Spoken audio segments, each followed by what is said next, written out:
So I'm out again, all by myself, parked in the parking lot at the gym where I'm still allowed to walk the outside track. And I think I'll try to do that in a few minutes. I wish the weather would get a little nicer here, but I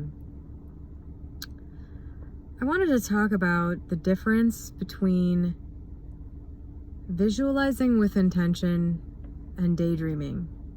Because I think there's a range between straight up daydreaming and hardcore intention.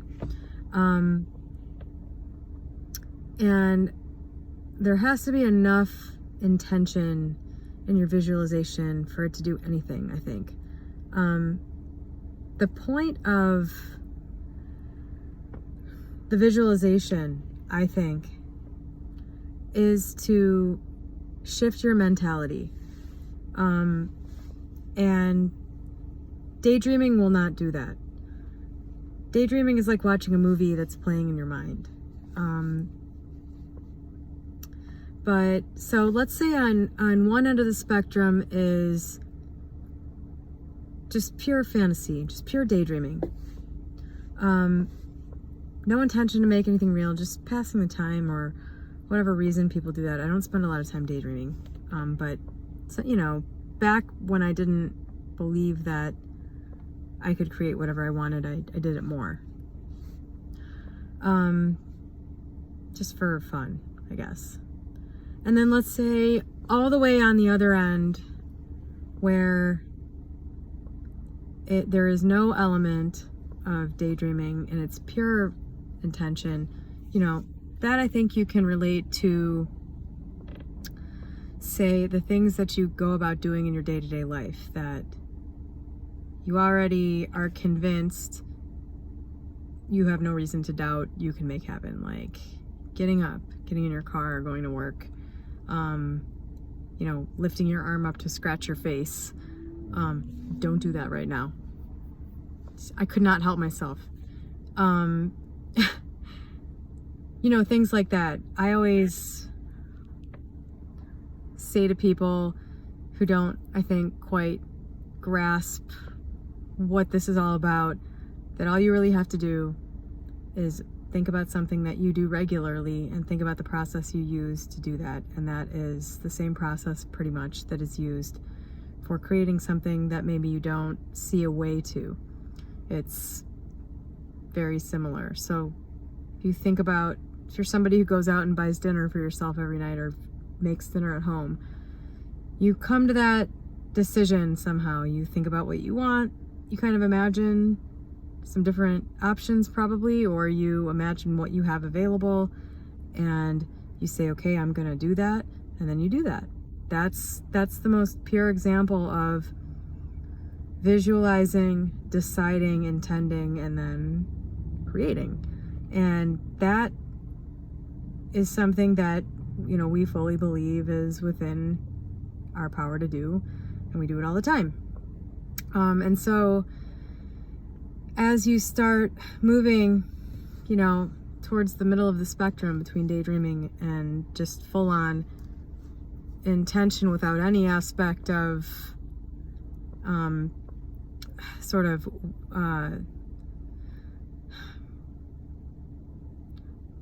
on the what are you going to eat for dinner, go make it happen, there's no daydreaming about dinner. You know what I mean? You just decide what you're going to have, you think about it, and there's no doubt that you're going to get it. Whereas with a fantasy, there's so little intention, or so little, it's so purely in the realm of fantasy that, you know, there's almost none of that there. There's almost none of that intention. It's like the polar opposite. And so when you go to, you know, choose something or create something, or however you want to phrase it, it's a mixture of the two. And I think a lot of people probably struggle because there's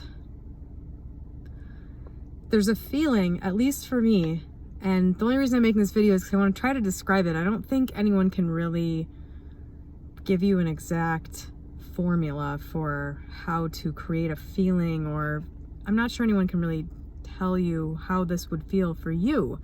But for me, when I am visualizing something that I intend to have happen, there is a very distinct feeling about it. And it's very much like anything else that I intend to do that isn't quite within my grasp. Like, for example, I never finished my bachelor's degree, and I haven't taken a class in 18 years, and I have about a third to go. So at some point I think I'm probably going to do that.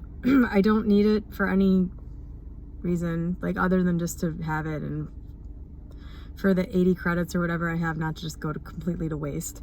But when I think about that, that is something that is completely within, it appears to be within the realm of my control, right?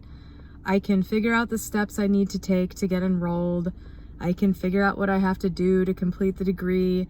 It's not something I can get up, go drive in my car. I can't go buy my degree, through a fast food restaurant or whatever. But, there's things that have to happen that I'm not quite sure about, but I'm confident that I can make that happen, right?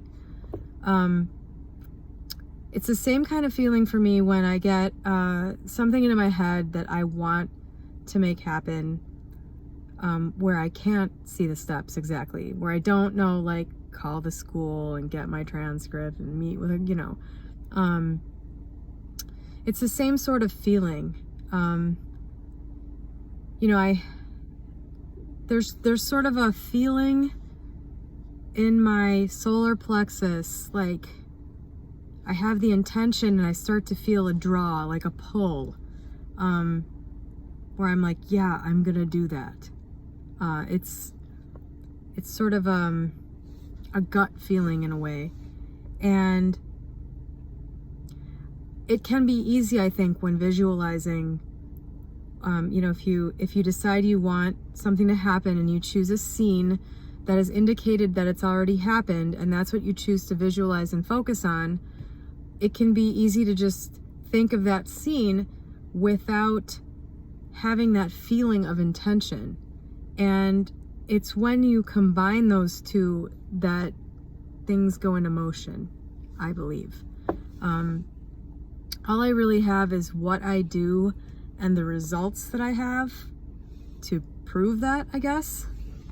So some of this is like, this is my best guess for how this works, but I can tell you that for sure, whenever I intentionally visualize an outcome, I make absolutely sure to, in some way, infuse that visualization with that feeling of intention and that feeling of, I'm going to make this happen, like you're striking a match and lighting a fuse on something, that's going to burn down and end with your scene coming true. It's really hard to articulate stuff like that, like lighting a fuse. I'm not even sure why that just came to mind, but that's kind of how I've done it. And I've done some visualization where I realized after the fact that I was just kind of fantasizing and I hadn't intended.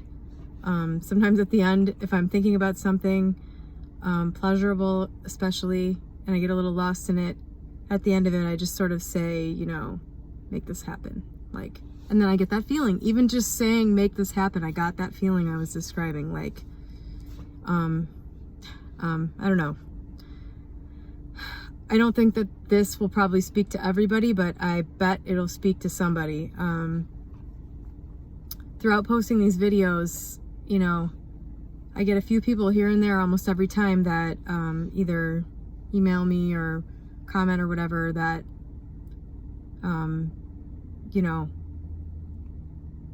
whatever weird thing I was trying to articulate made sense. So it would be, it's always a good idea, I think, to look at how you do things, because you're already doing all of this every day. Everyone is. And you have a specific way that you do things. And the key is figuring out how you do things. Like, this is all a grand journey of getting to know yourself and how you work, at least for me. You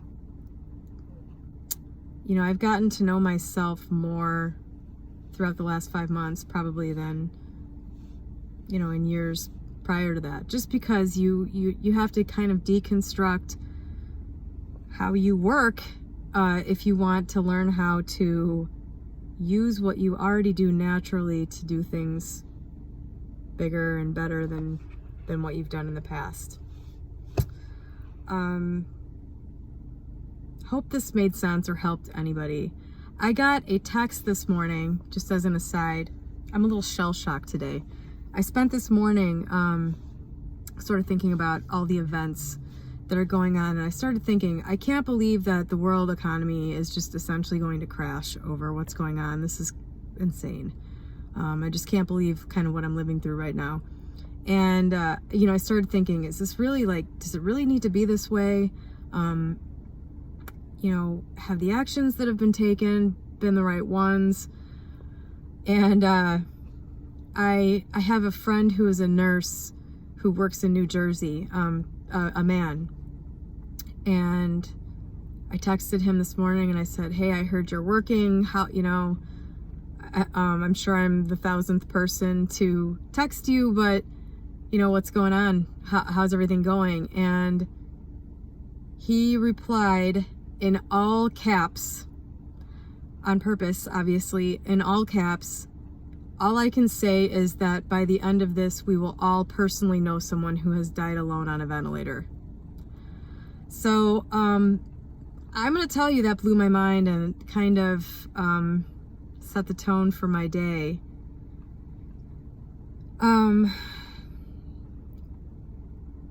It's really perplexing to me. Like, I'm not sure what I should do mentally with this, because I really don't think that anything that's happening is out of the realm. I mean, I really think that you're constantly switching around between parallel realities, and I'm choosing this somehow for some reason, and I don't quite know what to do with it.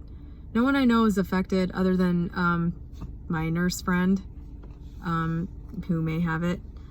I don't know.